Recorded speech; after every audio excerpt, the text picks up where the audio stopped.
नमस्कार दोस्तों, स्वागत है आपका आप सभी का आपके अपने चैनल संतलाल @CNC ज्ञान में। आज का जो टॉपिक है वो कोऑर्डिनेट कैसे निकालते हैं।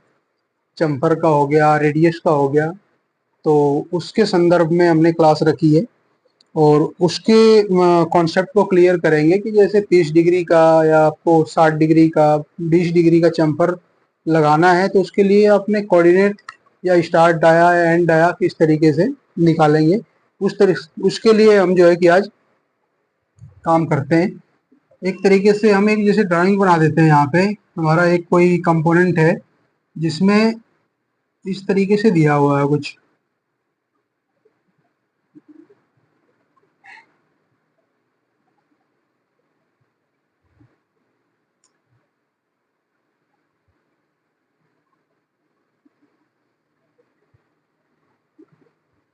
ये एक कोई कंपोनेंट है जिसमें ये डाया दिया हुआ है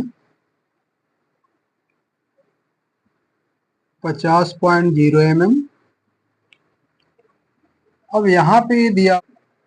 नमस्कार दोस्तों, स्वागत है आपका आप सभी का आपके अपने चैनल संतलाल @CNC ज्ञान में।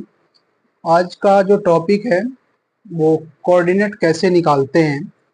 चम्फर का हो गया, रेडियस का हो गया, तो उसके संदर्भ में हमने क्लास रखी है और उसके कॉन्सेप्ट को क्लियर करेंगे कि जैसे 30 डिग्री का या आपको 60 डिग्री का 20 डिग्री का चम्फर लगाना है तो उसके लिए अपने कोऑर्डिनेट या स्टार्ट डाया या एंड डाया किस तरीके से निकालेंगे, उसके लिए हम जो है कि आज काम करते हैं। एक तरीके से हम एक जैसे ड्राइंग बना देते हैं। यहाँ पे हमारा एक कोई कंपोनेंट है जिसमें इस तरीके से दिया हुआ है कुछ।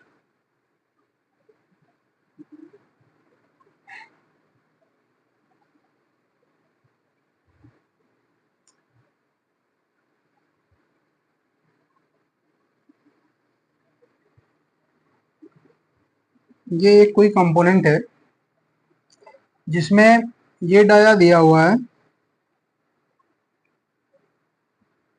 50.0 mm। अब यहाँ पे दिया या इसको यूं ले लो, ये हमें चाहिए 30 डिग्री और इसकी लेंथ दे रखी है 2 mm की।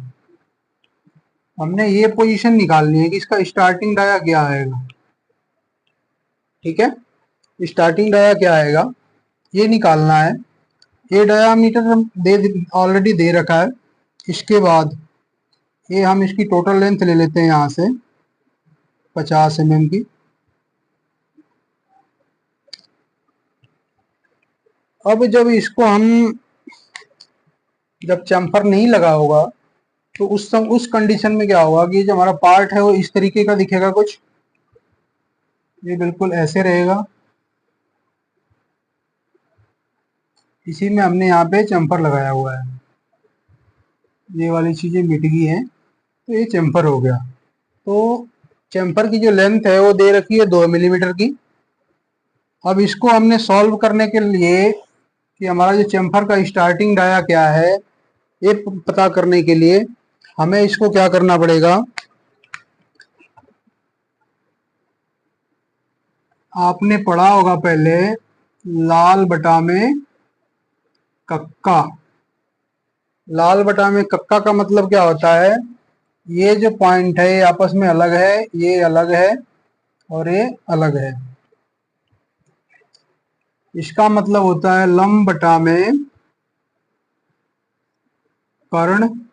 इसका मतलब होता है आधार बटा में कर्ण और इसका मतलब होता है लंब बटा में आधार। अब ये यूज कहाँ कहाँ होते हैं आपने पढ़ा होगा, जैसे साइन थीटा, कॉस थीटा और टेन थीटा। ठीक है, तो जो सबसे पहले साइन थीटा है इसके साइन थीटा बराबर होता है लंब बटा में कर्ण। कॉस थीटा बराबर होता है आधार बटा में कर्ण और टेन थीटा बराबर होता है लंब बटा में आधार। अब हमें इसको सॉल्व करने के लिए सबसे पहले हमें इसमें ये ज्ञात करना पड़ेगा कि हमारा लंब क्या है, आधार क्या है और कर्ण क्या है। आइए देखते हैं। इसके लिए हम इसको पहले इसका वो शेप दे देते हैं जो इस पहले रहा होगा, जम्फर लगने के पहले ये कुछ इस तरीके का रहा होगा।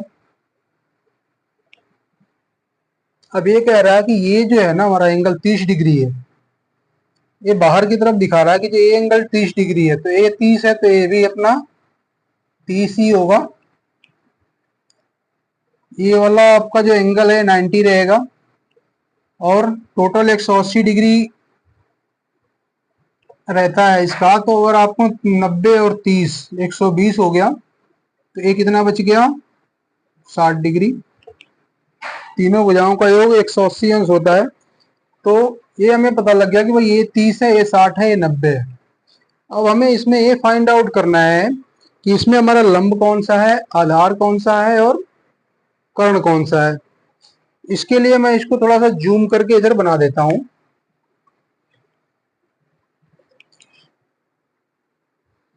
ये है, ये है और ये है। ये सेम चीज मैंने यहां पे उतार दी, जिसमें हमारा ए हो गया 30 डिग्री, ए हो गया 60 डिग्री, ए हो गया 90 डिग्री। इसको जैसे हम नाम दे देते हैं ए बी सी। अब ध्यान देने वाली बात है, हम इसमें एक कैसे स्पष्ट करें कि भाई हमारा इसमें लंब क्या है, आधार क्या है और कर्ण क्या है। सबसे पहले तो ये सुनिश्चित करना है। इसका एक सिंपल सा फॉर्मूला मैं आपको बताता हूं। सबसे पहले जब हमारा 90 डिग्री का कोण जहां पे बन रहा है, उसके सामने वाली जो भुजा होगी 90 डिग्री के सामने एक सीधी लाइन खींचो, वो जिस पे आके टच हो रही है वो आपका क्या हो जाएगा, कर्ण हो जाएगा। क्लियर है? ये आपका हो गया कर्ण। अब हमें पता लगाना है कि हमारा लंब कहाँ है और आधार कहाँ है। अब लंब कैसे निकलेगा? जैसे कि मैंने बताया 90 डिग्री के सामने की भुजा कर्ण होती है। ठीक इसी तरीके से जो भी कोण हमें ज्ञात करना है, अर्थात जो हमारा थीटा कोण है, उसके सामने की भुजा हमेशा ही लंब होती है। थीटा कोण के सामने की भुजा लंब होती है। अगर हम 30 डिग्री के अकॉर्डिंग इसका कोऑर्डिनेट निकालेंगे तो हमारा लंब ये हो जाएगा। अगर 60 डिग्री के हिसाब से अगर इसको सॉल्व करते हैं तो लंब अपोजिट हो जाएगा। तो ये आप हमेशा ध्यान रखें कि थीटा कोण के सामने की भुजा लंब होती है और थीटा कोण के जो साथ लगी भुजा होती है वो क्या होती है, आधार होती है। ये सिंपली समझ में आ गया। जब हमें ये पता लग गया कि हमारा ये लंब है, ये आधार है, ये कर्ण है, ये हमें निकल के आ गया। तो अब हमें क्या ज्ञात करना है, जो 2 mm दिया हुआ है, हमें लंब दिया हुआ है 2.0 mm लंब हमारा दिया हुआ है। हमें क्या निकालना है, आधार निकालना है। आधार निकालने के लिए लंब और आधार का फार्मूला क्या है, टेन थीटा बराबर लंब बटा में आधार। अब टेन थीटा क्या है हमारा 30 डिग्री। 30 डिग्री थीटा है तो क्या हो जाएगा, टेन 30 का मान हो जाएगा आपका 0.577 बराबर लंब क्या दिया हुआ है आपका L 2.0 mm। आधार क्या है, आधार निकालना है आपको।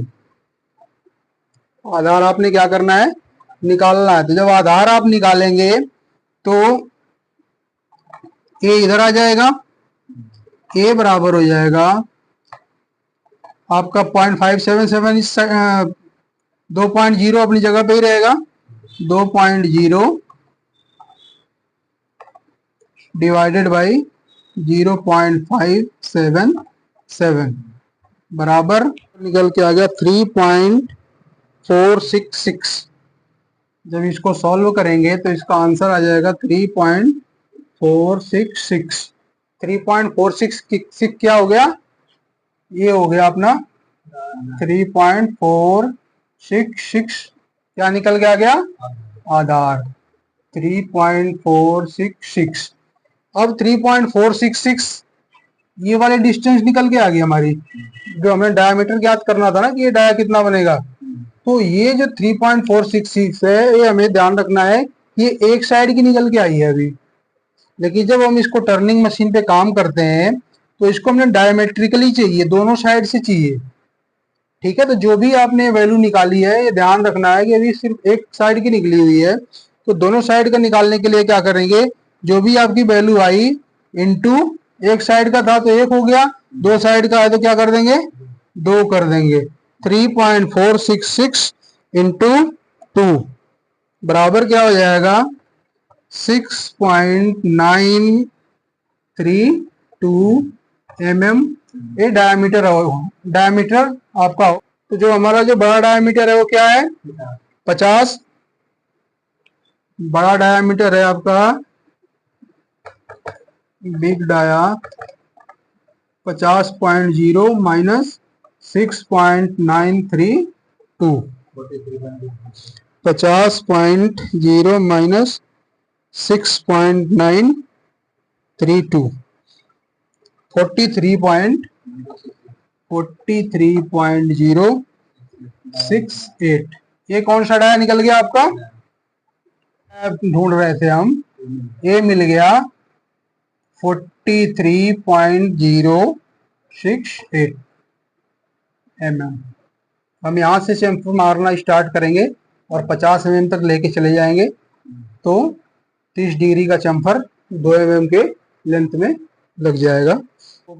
वीडियो कैसा लगा, और जो भी कोई कंफ्यूजन हो तो कमेंट्स करके आप पूछें। अगर कोई इसमें आपको अपनी राय है तो वो भी दे सकते हैं। कोई और कंफ्यूजन हो आगे चल के हम उसको साइन थीटा और कॉस थीटा के थ्रू भी किस तरीके से सॉल्व करना है वो भी बताएंगे। आप इस वीडियो को ज़्यादा से ज़्यादा शेयर करें, कमेंट्स करें, लाइक करें। आप लोगों का जो लाइक है वो हम लोगों के लिए जो है कि एक तरीके का बहुत ही प्रोत्साहन का काम करता है। और जो आप लोग कमेंट्स करते हैं कि नहीं जी हमें नेक्स्ट वीडियो इस पे बना के इसका सॉल्यूशन बताया, तो हम उस पर काम करते हैं। तो ज़्यादा से ज़्यादा कमेंट्स करें। आप लोग क्या और ज़्यादा से ज़्यादा अच्छा सीखना चाहते हैं वो बताएं, हम उस पर काम करेंगे और कुछ न कुछ नया रोज डेली बाय डेली आपको देने की कोशिश करेंगे। तो इसी के साथ आप अपनी वाणी को विराम देते हैं। आप सबको शुभ संध्या और दिवाली की हार्दिक शुभकामनाएं।